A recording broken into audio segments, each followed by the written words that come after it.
Ang ating kwentuhan napapakinggan kahit saan. Samahan niyo ako sa bawat kwento na pwede natin pag-usapan. At sa bawat kwentuhan, lagi kang kasama. Ako si Gab Humilde Villegas at ito ang Kwentuhang Random, the podcast.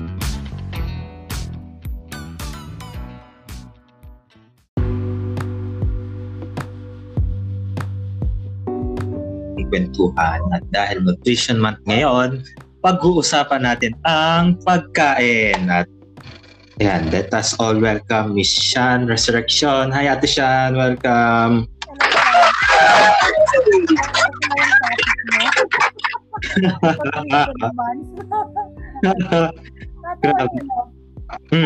Parang kanina nag-post ako sa my day ko ng tungkol sa Nutrition Month. Yes, nakita ko ng gulay. nakita ko yung tweet mo ate kanina about sa dahil yun nga, Nutrition Month today at pag-usapan natin walang iba kundi ang pagkain. So, eto muna, bago tayo mapunta doon sa pinaka main topic natin, which is fast food talaga, ano yung mga kwento Nutrition Month mo during nung nag-aaral ka pa ate? Actually, wala akong maalala na anything significant na mga program. Except noong grade 5 yata ako. Transferred ako from a Catholic school to a government school sa State U. Hindi ko alam kung anong sanib meron yung teacher namin. Pinasali niya ako for a quiz bee ng Nutrition Month. I prepared for 2 weeks yata, yun. Basa lang, ganun. Tapos, yun nga, sa kabutihang palad nanalo sa quiz bee na parang then yung ang maganda doon natalo ko sa quiz bee na yun, yung first honor namin doon sa private school, sa Catholic school kung saan ako nanggaling. Other than that, elementary, high school kasi hindi naman usap Nutrition Month pag high school, di ba? Uso ba? Kung tandaan. Sa nung wala pa ako sa public school, Diyos ko, uso pa rin ang nutrition na. Kasi nung high school, naka-enroll ako sa isang special science classes. So, siguro hindi namin ramdam yung mga preparations ng regular classes sa Nutrition Month kasi more on ano ginagawa namin nung high school pag July. Hindi ko matandaan. Dahil, yun na, kasi dahil nga management ang course natin, lahat ng mga tungkol sa pagkain ay nadi-discuss natin kapag ganyan na, nagkakaroon ng Mr. and Miss Nutrition sa school, ang food booth, gano'n. Diyos ko na. Food booth. Tapos ang luluto fishball. Galing sa hinimay na pinaksiyo na isda. Tapos, ano ba? Yung mga patty na gawa sa ubod ng nyog o di kaya sa ubod ng saging o di kaya dun sa puso ng saging mismo. Yan, mga ganyan yung mga niluluto noon. Tapos mga banana cube, ways of cooking banana, parang tapos ways of cooking coconut. So, naumay ako niya college. Hindi ka ba napurga? Sa hindi ka ba nagkaroon ng pagtawag kay Mother Nature, kakakain mo ng mga pagkain na gawa sa nyog? Hindi, wala akong recollections. Mga experiences. Basta ang alam ko, ang favorite kong kainin noon ay fishball na gawa sa galunggong na yung hinimay-himay. Tapos, ang favorite ko rin noon is yung kamote nuggets. Yun, kamote nuggets. Yan ang mga pagkain hindi ko makakalimutan talaga ever. Ay, grabe. Ito, may naalala ko. Nung nasa elementary ako, nag-ko ng Nutrition Month. Lagi ako pinapapato ng teacher namin sa Mr. and Miss Nutrition Month. Ang nakakatawa, hindi ako nananalo doon sa mga contest na yon. Ang ano pa nun, ang lagi lang pinapadala sa akin ng lola ko kapag Nutrition Month sa school namin, nung medyo grade 1, grade 2 pa ako, sandwich. Tapos, nung yan nga, bagong salta na ako dito sa Maynila, grade 3, wala akong naalala na nag-nutrition month kami. Grade 4, grade 5 hanggang second year high school. Ayan, Diyos ko. Yan na isa sa mga pinaka-dark moments ng high school ng pag-aaral ko. And naalala ko, during those years, lagi kaming ina-assign ng teacher namin ng magbitbit ng ganito, magbitbit ng ganyan. Ito, naalala ko na isa. Di ko alam kung grade 5 o grade 6 ata ako nito. Inassign ako ng teacher ko na magdala ng fried chicken. Ito, tweet ko to kanina eh. Nagdala akong fried chicken kasi yun yung pinano eh. So, ang ginawa, lola ko nagluto 1 kilo, no? May iba rin akong kaklase na fried chicken din yung inassign sa kanya. Pero sa kanya, instead na 1 kilo, para makakain ng lahat, parang 1/4 lang ata, 100 pesos na manok yung binili niya. Tapos, ito pa yung nakakainis. Talaga nabwisit talaga ako nito. Kumain yung mga kaklase ko, samantalang ako, wala akong natikman doon sa niluto ng lola ko. Grabe. Hindi ka iniwanan, kahit balat lang. Wala. As in, Diyos ko, naghahanap ako ng manok. Kahit man lang doon sa manok na dala ng kaklase ko, wala akong natikman. Grabe. Tapos, ito, nakakatawa na yung usual na bitbit ng mga classmate ko kapag mag-nutrition month kami, may ice cream, may cake. Nutrition month ice cream. Talagang devil talaga kapag nutrition month sa school namin. Sa halip na masusustansya pagkain, yung tipong mga usual din nakikita mo sa fast food, spaghetti, meron din namang gulay, meron din prutas, pero sila yung mga hindi napipili. Sila yung mga nababaliwala. Oh my God, ay hugot. Nababaliwala. Oo, sila yung mga hindi pinapansin. Sila yung mga nasa laylayan. Sila yung mga nasa laylayan ng lipunan. Ayan. Tapos, eto na. Nung siguro, nung lumipat na ako sa public school, ayan na, wala na ako naalala na nagsiselebrate kami ng nutrition month. Pero, ito yung mga nakakatawang moments dyan na alam mo ate, naabutan mo pa ba yung mga pa-wellness na dance sa school nyo? Wellness. Nung ano na, 40 years lang, sa college, na iniwasan ko kasi ayoko. Meron athlete ako, kaya exempted ako sa ganyan, nakasya may training, kaya hindi ako makakapunta, mga ganun, nakasya may contest kami sa susunod na araw na ganito, nagpe-prepare kami for competition sa campus journalism, mga ganun, kasi ayoko, no way. Wow, ang daming ganap, sana all, pero nung naalala ko, nung high school ako, wala, school bahay lang, kahit gusto ko mag-extracurricular, pero wala talaga eh. Kahit man gustuhin mo, hindi ako pumapasa that time. Ewan ko, masyado mataas ang standards nila. Kahit sa campus journalism, hindi ako pinalad. Pero anyways, naka-ano rin naman sa akin yun. Nung time na yun, in God's perfect time. Pero yun na nga, dumating na tayo sa point na to, no, na naging reporter ako. Hindi man ako naging campus journal nung high school, naging reporter pa rin tayo sa isang dyaryo. Anyways, may iba tayo doon. Mabalik pala tayo.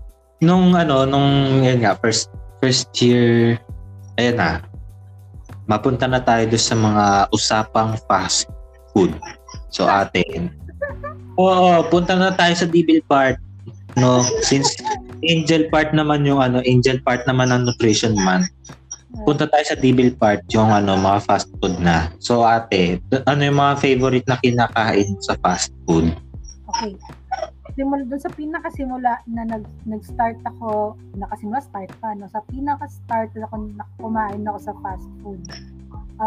Elementary. Kasi malapit sa school namin, nag-open yung Jollibee. Wow. Siyempre, alam mo na, pag sa tapat ng school mo, yung Jollibee, hindi pwedeng hindi ka makapunta nung time na yun. Kasi nabasa ko kung yung mga nakikinig ay nasa Twitter, no? At nabasa nila yung tweet ni Super Megatron ni Nega Babes. Dati, ang food sa Jollibee, kung meron kang 100 pesos, meron ka ng complete meal with side dish.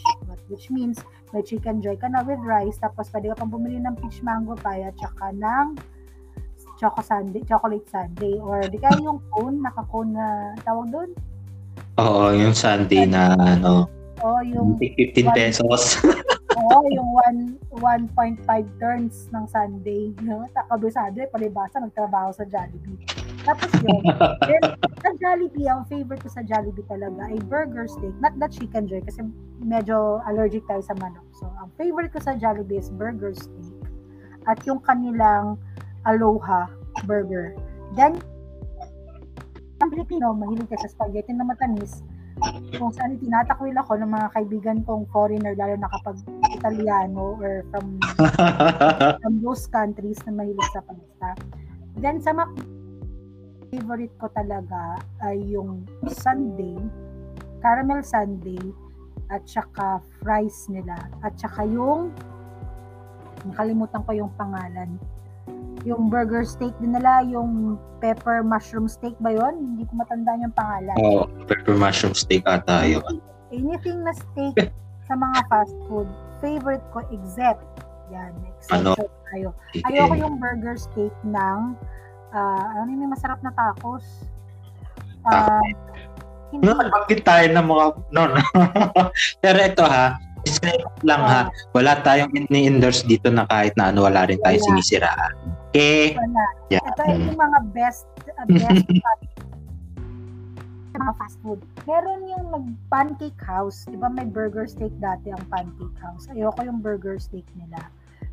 Tapos, parating sa pancake house, hindi ko gusto yung pancake nila, pero gusto ko yung tacos nila bilang mahilig ako. Anything tacos, nachos, mga ganyan. Pagdating sa Taco Bell, syempre yung nachos nila tsaka burrito. Favorite natin yan. Sila ng Navy. Army Navy. Yan. Pero, nung tumatanda-tanda, medyo karoon na tayo ng ng pera. Napunta tayo sa Subway. Ang alam ko, hindi ko sure kung makakategorize as fast food ang Subway. Pero para sa akin, fast food na. Kasi mabilis lumabas yung pagkain. Mabilis na-assemble yung mga sandwiches nila, yung mga Subway sandwiches nila. Ang favorite ko doon is anything na may pepperoni. Yung chicken Subway nila, tapos yung dressing niya ay yung red vinaigrette at saka yung garlic ranch. Yan. Nung nagpa-Maynila, nung natuto na ako mapunta ng Maynila at nag-training ako somewhere sa Ortigas, dun sa may Pioneer, may Tropical Hut. Yan, dahil yan kay JP, Tropical Hut. Napunta tayo sa Tropical Hut, masarap yung spring chicken nila ng Tropical Hut. At yung kanilang napaka gorgeous and very generous burger na merong pineapple. Hindi ko alam yung tawag dun sa burger na basta anything na burger na may pineapple, bet ko. Pero anything na pizza na may pineapple, hindi ko bet. Yan. Bakit gano'n, no? Alin? Na may mga taong hate na hate ng pineapple sa pizza. Hindi naman sa super hate. Maintindihan bakit may pineapple. Basta. Yun. Basta hindi ko lang siya bet. So, diba, for example, ham and cheese. Tapos bigla na po. Tira yung lasa ng ham and cheese.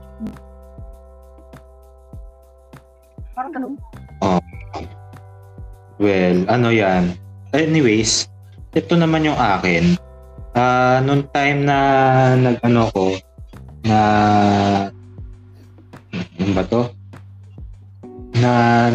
ako ng ito. Nung elementary ako, ang pinakamadalas kong kainin is Enjoy. Since yun naman yung madalas binibili, yun yung pinaka-available. Pero nung bata ako, laging balat yung lagi kong kinakain. Hindi ko trip yung karne. Hindi ko alam kung bakit. Diyos ko. Buti nire-regret, tinatakwil ko na yung pagiging maarte ko sa pagkain that time, lalo na sa mga ayaw ko ng karne, ayaw ko ng ganito, galing-galing ako kain ng gulay. Yung tipong yung tipong yung balat talaga yung ini-enjoy ko. Pero alam mo yun, grade 3 ako. Doon ako natuto kumain ng karne ng manok. Yun. Hindi ko na, as in simot na talaga. So, doon ko na na-appreciate manok. Tsaka, syempre, spaghetti, di mawawala yan. Pero nung first time siguro, hindi. Pero actually, ang Jollibee sa amin, nung bata ko, siguro nung elementary ako, dumadayo pa ako eh. Dumadayo pa kami na ibang bayan para kumain ng Jollibee. Pero kasi sa amin sa probinsya, doon sa mismong hometown ko, 2007 na nagkaroon ng Jollibee. So, ayun. Yun din yung reason bakit na-re-elect yung mayor namin ng 3 terms pero hindi niya natatapos kasi namatay siya, sumalangit na nga si mayor. Eh dahil sa Jollibee, parang yun yung nagbigay ng kaunlaran sa bayan namin. And yun na, nagsunod-sunod na, may mga McDonald's na rin yun pero hindi lang nagkaroon, maybe siguro 2018, 2019 pero nung nasa Maynila na ako, ayan na, usually Jollibee at McDonald's, madalang ang Greenwich, madalang din ang Pizza Hut. Pero kasi, yan nga din, hindi naman masyadong kaya ng pera namin that time. Isang beses lang din ata kami kumain ng Tokyo. Pero alam mo, nung nagkatrabaho ako, din, madalas ako suki ng Jollibee, McDo, kasi mabilis. Tapos, kung medyo tagtipid ka naman, doon tayo sa may Jolly Jeep. Wherein mga lutong bahay yung... Ano yung Jolly Jeep? Parang hindi ko na yun. Jolly Jeep, usually meron yan sa Ayala, sa may Central Business District ng Makati. Pero I think meron din sa medyo tabi-tabi sa gilid-gilid ng CBD na may mga stall na nagtitinda ng lutong bahay, parang kalenderya. Parang mga mobile something. Pero ang usual na doon, siguro 2019 bagong graduate lang ata ako nito ng college. So, first time ko siya matikman. Makakain doon sa Jolly Jeep. Pero ang doon, usually ang ulam din tsaka kanin, usually nagre-range yan ng 70 to 100 pesos. Pero kebs na sa para sa isang nagtitipid na manggagawa katulad ko noon na wala pang pera. Tsaka din, one time inutusan dati ako ng boss ko na kumain sa salad stop. Diyan lang sa may yan. Diyan lang din, along Makati lang din. Within CBD. Pero nung chinek ko yung menu nila, gusto ko rin kumain ng mga gulay. Diyos ko, ang price range ng nila sa salad stop ay nasa 200 to 300 pesos. 400 na siguro yung pinakamahal. Kaya nakaka-discourage yung kumain ng masarap na gulay. Unless ikaw mismo ang unless ang mag-prepare for yourself. Pero sa isa katulad natin na hindi wala tayong time na mag-prepare ng mga gulay na salad. Diyos ko, wala tayong Pero usually talagang gusto ko rin makakain sa salad stop. Pero ito pa, never ko pa na-experience din kumain sa Subway. Though, meron na siya sa sa MRT sa Ayala. Palit sa Family Mart doon sa MRT. Hindi pa ako nakakakain doon. Though kahit na nag-BPO din ako just for a couple of months sa Quezon City, hindi ko rin na-try na kumain sa Subway. Though masarap din naman, tingin ko masarap din naman ang Subway. Pero hopefully makakain din ako doon. May mga ano din, may mga fast food din, may mga tikman din ako ng mga pagkain na hindi ko pa natatry bilhin mismo. Pagkain na lang doon sa Krispy Kreme, sa Jayco. Ayoko na ng donut. Donut tayo. Ayoko na ng donut. Parang tempting ang donuts. Tempting ang donuts. Pero, if you're growing older, parang ang isang kagat mo ng donut, parang katumbas niya, maintenance, parang ganun. Kaya nakakatawa lang kasi, dati, si Papa kapag off na ng kapag R&R na nila, so nabili R&R, uuwi siya sa amin sa probinsya. Lagi niyang dala, kasi dati, di ba, ang donuts na naman yan, Dunkin' Donuts, saka Mr. Donut. Dalawa, yan ang dalawa. Mga premium donuts ng Dunkin' Donuts. Dati nakakatatlo pa ako sa isang upuan. Ngayon, yung isang buo, halos hindi ko na kayang ubusin kasi yun nga, bawat kagat, maintenance ang katapat. Parang galing nasa isip ko kung no. Tapos, Wendy's, pag salad, Wendy's, yung yung nasa maliit na lalagyan. Hindi, meron sila yung parang open na open salad bar, yung salad bar nila. So, di ko pa natry din sa kung ng ang natry ko lang din sa Wendy's, lang din, chicken at saka fries. Pero yung mga burgers nila, pati salad, di ko pa natatry. Pag Wendy's, salad talaga. Salad at Wendy's. Gusto. Fast food. Pag hindi fast food, tawag dito, okay ang ako kasi kapag alam ko na yung pagkain, may makakain or maluluto naman ng mama or papa sa bahay, hindi ko na ina-attempt kumain sa mga ganung lugar na, for example, Macdos. Not unless na mag-iba ko sa chicken. Yan. Meron yung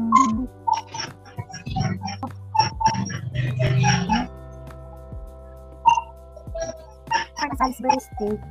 Bakit pangalan niya? Kainis. Kapag Kenny Rogers. Kenny Rogers, okay. They offer something na hindi usually naluluto ng mga sa bahay.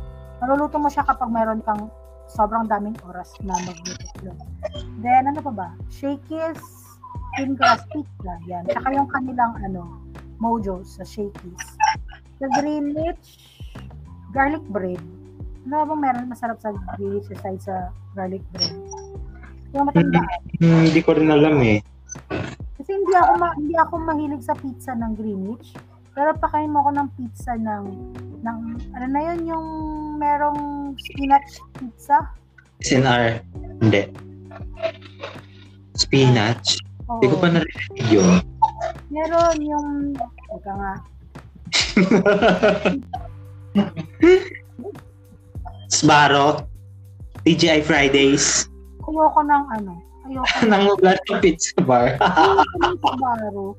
Kasi hindi ako fan ng thick crust pizza. Mainly because ang kinakain ko ay yung toppings, not the bread. Kaya lagi kaming nag-aaway niyan dati ng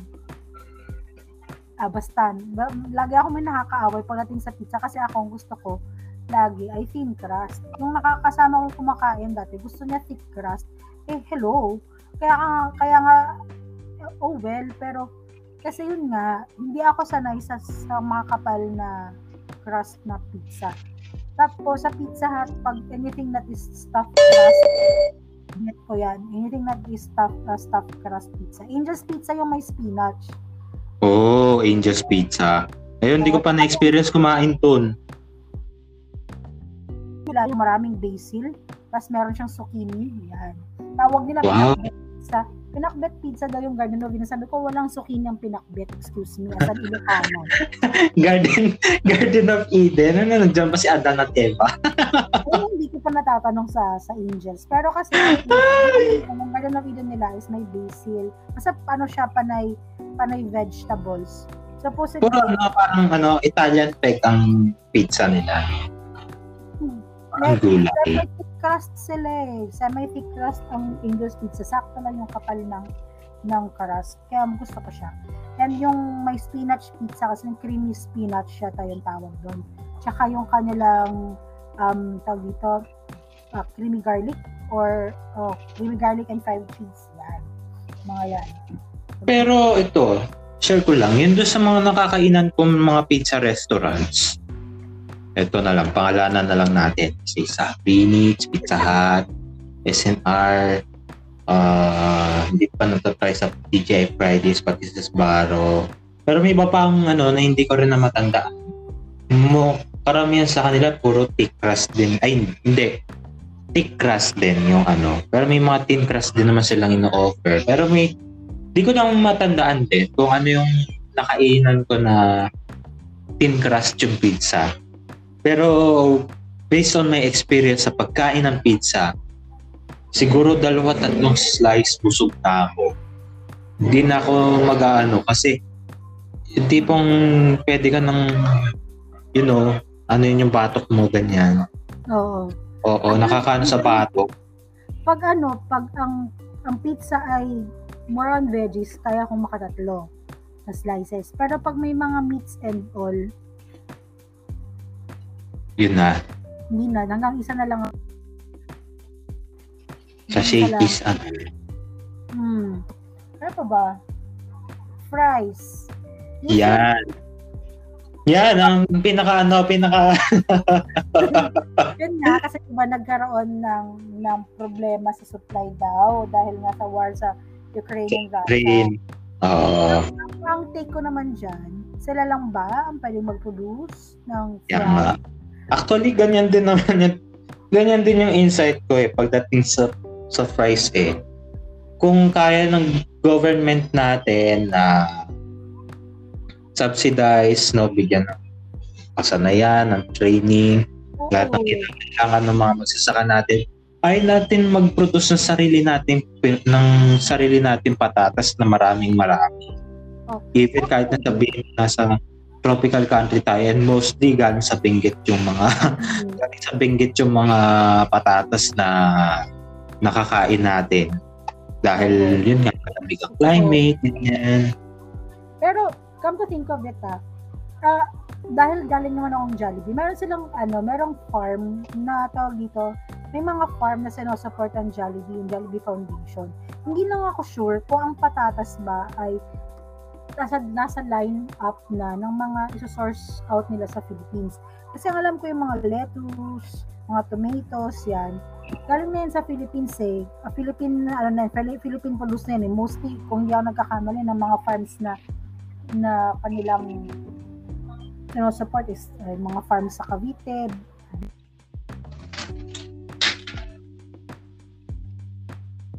Ito yung na-experience ko sa fries lately.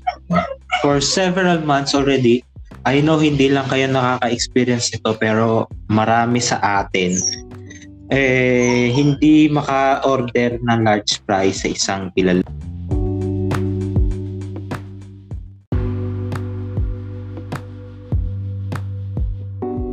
Mapunta tayo ulit sa fries dahil naputol ay eto na ito yung experience ko with regards to price nitong mga nakalipas na buwan doon sa isang multinational company na multinational brand na binibilhan natin. Tago na lang natin sa pangalan McDonald's. And nakaka-experience ng shortage pagdating sa fries, na hanggang regular size na lang yung nabibili natin ng mga fries pati do sa makakabili ka lang ng BFF fries kung halimbawa na ikaw ay magpapa-deliver.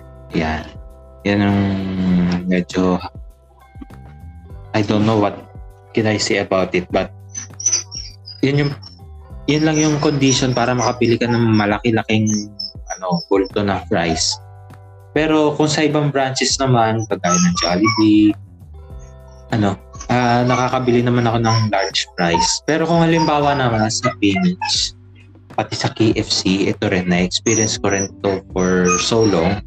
na pasulpot-sulpot yung supply nila ng kanilang fries at saka ng kanilang potato wedges, no, na kapag kakain ako, sasabihin ko, ay wala na naman, parang kailan lang may supply pa kayo tapos naubos na naman. So yun, something like that, na isang malaking problema ang supply ng fries, hindi lang sa Pilipinas kundi pati na rin sa ibang bansa.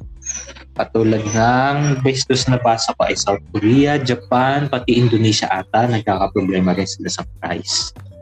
Ayun, Ate Sean. Ayan. Naririnig mo na ako? Yes! Ayun. Bigla ka nawala. 30 minutes na siya. Actually, kasi ngayon yung nagkaroon ng shortage ng fries. Kahit naman noon, nagkaroon na rin ng shortage ng fries ang Jollibee. Kung di ako nagkakamali, sometime between 2008 to 2015, may mga instances na nagkaka-shortage ng fries. Hindi naman dahil sa magkaroon ng war, kundi talagang konti lang yung pumapasok. Nagkakaroon din nga na ng allotment per store dati. So, kumbaga, hindi lang naman siguro about the war yan, kundi tungkol na rin siguro sa supply. Oo. Kasi may mga instances talaga yung hindi maganda yung quality of harvest and all. So, kaya yun. And it's a wake-up call na rin siguro no, sa ating mga government officials. Tsareng. Ayun din, oo. Agriculture na paghanap tayo ng supplier ng patatas na french fries mga ganyan. Tapos kaya matutukan yung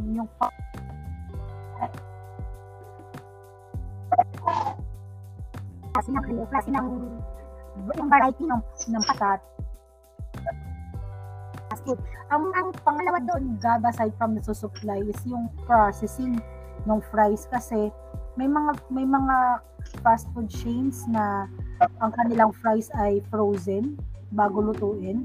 Meron naman yung iba na sun-dried lang siya. So, depende din siguro sa kung ano yung pangangailangan ng mga fast food chains. Yun. So, parang napapansin ko, feel ko yung may isa ako nakainan na fast food, frozen yung kanilang, what can I call this, yung fries nila. Na siguro ito na-experience ko to nung a day before ako mag-cover ng isang malaking coverage. Alam mo naman yun na ate kung ano yun. Na feel ko masyado siya mamantika. Hindi ko siya nag-imbet yung una. Diyos ko Lord. Kasi palibasa kasi bagong luto eh. Kaya ganon. Pero ang observation ko rin, parang masyadong mamantika naman yung compared do sa ibang fries na nakakain ko, no, kagaya na sa Jollibee at saka sa McDo, na sakto lang yung nila, sakto lang yung palibasa kasi dinidrain eh. I think ganun din sa kinainan ko na din ang process nila pagdating sa fries. Eto na. Ito rin, naalala mo rin ba ate, yung time na kasagsagan ng #ChickenSad? Yan yung time na problema yung supply ng Chicken Joy. Actually, nangyayari yan from time to time sa lahat ng mga fast food chain. Tapos kung hindi kunti yung supply, maliit yung chicken cut, di ba? Oo. At saka nung time na naalala ko siguro high school ako nito, no? Nangyari yung ChickenSad. Yan ay dahil doon sa may parang inaayos pa ata sila sa system kung paano nila i-inventory yung Chicken Joy. Tingin ko ganun yung ganun istorya behind that. Kaya for a while ay nagkaroon ng artificial shortage ng Chicken Joy sa mga branches ng Jollibee. Ayun. Tapos, go ahead. yan, sige. Ang sister kasi sa chicken or sa in general yung livestock production sa Pilipinas, meron kasi yung mga sakit na nakakapasok. Yun ang pinagtatakan ko, paano nakakapasok yung mga sakit ng manok sa Philippines? Hindi naman tayo nag-i-import ng live chicken. Ang usually na ini-import natin is yung dressed chicken na. Kaya ako minsan parang, ano nagkaroon ng birds flu? Ng bird flu, ng avian flu. Ano yun? Airborne na nalanghap lang nila out of nowhere. Yung ewan na. Hindi ko rin alam kung paano siya natatransmit sa mga chicken. Kasi ang naalala ko din, kapag ganyang avian flu o kaya bird flu, usually ibon sa ibon yan eh. So pag may, okay, kasi, naman. Hindi naman chicken to chicken yan. So, in general talaga siya na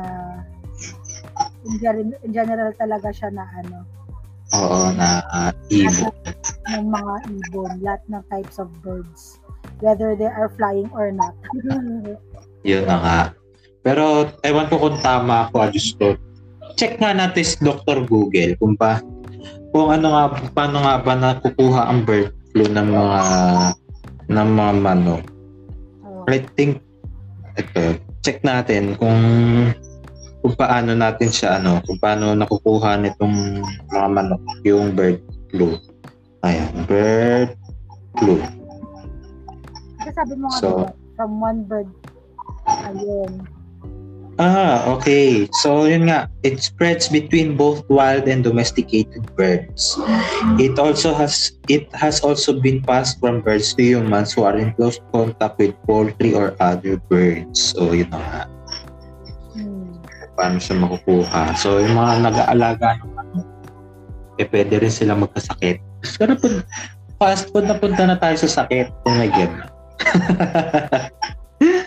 Pero concern natin yan kasi pag walang chicken joy, walang chicken McDo or whatever fried chicken na available sa market, paano pa tayo kakain? Saan kakain, di ba? Kumbaga, something that affects us, lalo sa atin naman hindi nakakapagluto palagi ng pagkain, di ba? So, you need to know this kasi makaka-apekto siya hindi lang sa atin na adults kundi pati sa mga bata na mahilig kumain ng fried chicken sa mga fast food chain. Yes. Mahilig kumain ng lechong manok. Speaking of lechong manok, naaalala ko noon, siguro few years ago, nung buhay pa yung lolo ko. Nagpabili siya ng isang buong chokes to go. Yan ang namin, yun yung lunch namin tatlo, lolo ko tsaka ng lola ko. So bumili kami. After, ang usually kasi kapag kumakain ng lolo ko ng manok, sa akin din yung balat. Bilang kanyang paboritong apo, sa akin yung balat. Favorite ko yung balat ng inihaw. Yung balat ng manok na fried, medyo hindi ako mahilig doon kasi malambot, hindi siya crispy. At saka yung sa chicken, yung fried chicken kasi masakit sa ngala-ngala, hindi ko alam kung bakit. Basta hindi ko lang siya gusto. Hindi man hate, kundi ayoko lang talaga. Madalas, yung balat ng manok, kung sino yung katabi kong kumakain, kasi nasa harapan ko, sa kanya nabibigay yung biyaya ng crispy na balat. Oo. Tsaka ito, yun na nga, after kong kumain ng lechong manok, sininok ako after that. Ang sakit ng hindi ko siya nagdaan sa ilang inom lang. Inabot siya ng gabi kung kailan matutulog na kami. Diyos ko, ilang oras ako sinisinok hanggang sa sumakit na yung batok ko, kakasinok. Tapos sabi ng lolo ko, baka kakakain mo ng manok yan, kaya ka sumakit yung batok mo, huwag ka nang kumain ng manok. Chicken lover ako. Chicken lover. Chicken lover. Ano, kumakain pa rin naman ako ng manok. No? So actually, minsan kapag naiinip ako, bumibili ako ng manok. So ayun. Actually, binibilinan pa ako na mag-init sa kain ng manok. Baka mamaya pumasok cholesterol, ganyan. Pero awa ng Diyos, hindi pa ako dumarating sa point na ako ay nagme-maintenance. No? At wag naman sana tayo doon dahil kasi sarap talaga kumain. Grabe talaga. Hindi ko makakalimutan yung experience ng pagkain na yun. Anyway, yun nga, ang premise ng episode mo na to ay doon ay sa Nutrition Month. Siguro, ma-advise natin sa mga bata pa, mas bata pa sa atin na kumain na masustansyang pagkain. Oo. Aside from that, okay lang naman. Okay lang kumain sa fast food. In moderation. Yes. Ako nag-crave ganon. Kapag kasama mo ang barkada kasi dyan lumalabas lahat ng mga kagalingan natin pag kumakain sa fast food chain. Kagalingan sa katotohan, kagalingan sa ingay, mga ganyan. And pag araw-araw mga bata, maawa ka sa when you reach the age of snacks na. Kasi dyan na nagsisimula lahat, lumalabas yung mga and balansehin niyo yung pagkain sa fast food at pagkain ng gulay. Yung mga kaibigan kasi tayo kumakain ng gulay. Ang rason nila, may vitamins naman. Yung nabibigyan siya ng mga gulay. So, tandaan niyo hindi lahat ng vitamins ay natural. Oo. Diba? Mas nakakatakot ng synthetic. Synthetic. Oo. Yeah, synthetic. Ako talaga, hindi mo ako mapapakain ng ampalaya kasi unang-una, mapait. Pangalawa, mapait siya. Yan. Pero kapag yun talaga yun. Oo, kapag magkakasal tayo dyan. pag ginawa mong ensalada yung ampalaya, di ba, ilalagyan ng asin tapos pinipigayan para matanggal yung sobrang pait. Tapos ampalaya, okay ako. Basta meron siyang kasama yung ginulay, yung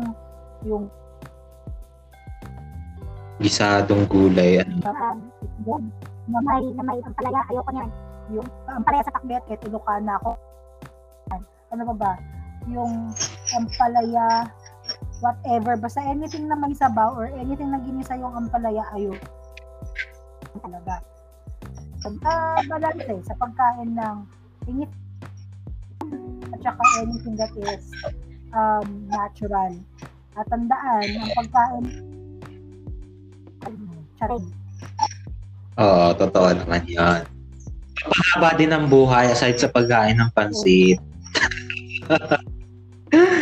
Ang ano din dyan, yun nga din, as much as possible, kagaya nga nito sa atin, ang question dyan ngayon, paano natin masisiguro nakakakain tayo ng sustansya pagkain despite na sobrang mahal ang presyo ng bilihin ngayon? Guys. Sobra. Grabe talaga. Nag-grocery ako kahapon. Dati pag 1.5 na yung nagagastos ko, nakaka 3 bags na ako. With the same quantity na binibili kong mga items, parang gusto kong himatayin kahapon sa grocery. Kasi sabi ko, Lord, sana hindi ko nalang bili yung mga usual ko. Yung tipong salang-sala pa rin. Mga ganun ba? Grabe, no? Ganyan talaga kapag adult life, budget, ganyan. Ay, Diyos ko, mahal ang bilihin. Tsaka, iniisip ko rin, no? Paano natin masisiguro, especially yung mga nasa informal settlers, no? Yung mga asing talagang ikaw sa buhay, na paano sila makakakain ng masustansya na pagkain. yun nga din, despite na, yun nga, mataas yung presyo ng bilihin, all, iba grabe. Naisip ko lang din yun, just a thought lang din. Paano? Yung immersion namin nung college, sa mga ganyan. Maniwala naman tayo sa hindi, pero kung minsan mas masustansya pa yung kinakain, nakatignan mo, hindi sila masyadong nagkakasakit. Yun din, pansin ko rin. Nagkakasakit man sila, hindi yung ganun kalala. Alam mo yun? Ay, teka lang Gab, bago tayo magtuloy, may nakita ako, tasteatlast.com. Nakikita mo kasi yung mga cuisine ng mga pagkain. Tasteatlast.com. Pero bakit walang pagkain or walang food na nakalagay sa mapa ng Pilipinas? Hello, nasa Charing. Oo, di pa nila ata napupunta ng Laloma.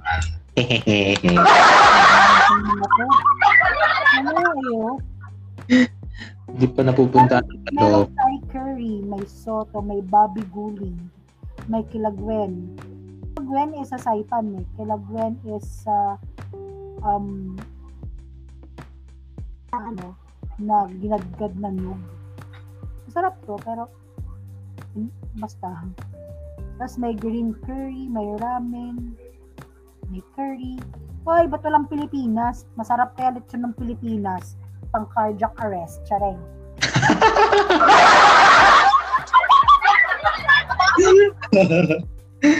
Diyos ko. Ayun na nga, di pa nila di pa sila pumupunta siguro ng Pampanga. Marami rin pagkain doon. Oo nga. Hindi pa nila natitikman ng kare-kare ng Pilipinas. Yun, kare-kare, adobo. Daming versions. Yan. Anyway, Gab, ako yung nakakatagal. Ayun. So, yun na nga. Dito muna natin tatapusin itong episode na ito. Maraming salamat, Sean, sa pagsama sa akin sa episode na ito. Medyo bitin itong episode natin ito for tingin ko aabutin to ng nasa 30 minutes pa lang to for sure kung ilalabas man to sa Spotify pati sa ibang streaming platforms. So ayun, thank you Ate Sean for joining me here, and hopefully makasama pa kita sa mga susunod pang episodes talking about anything under the sun. Ayan lang. Yun, by the way, yeah. Anyways, para sa mga listeners natin, maaari niyong balikan yung iba pa nating mga episodes ng Kwentuhang Random, the podcast, dito sa Spotify, pati na rin sa iba pang mga streaming platforms tulad ng Pocketcast, Radio Public, Google Podcast, at saka Player FM. Ayan, lima lang silang mga streaming platforms na available na doon lumalabas. So anyways, dito muna natin tatapusin. Hope to see you in the next episode. Goodbye!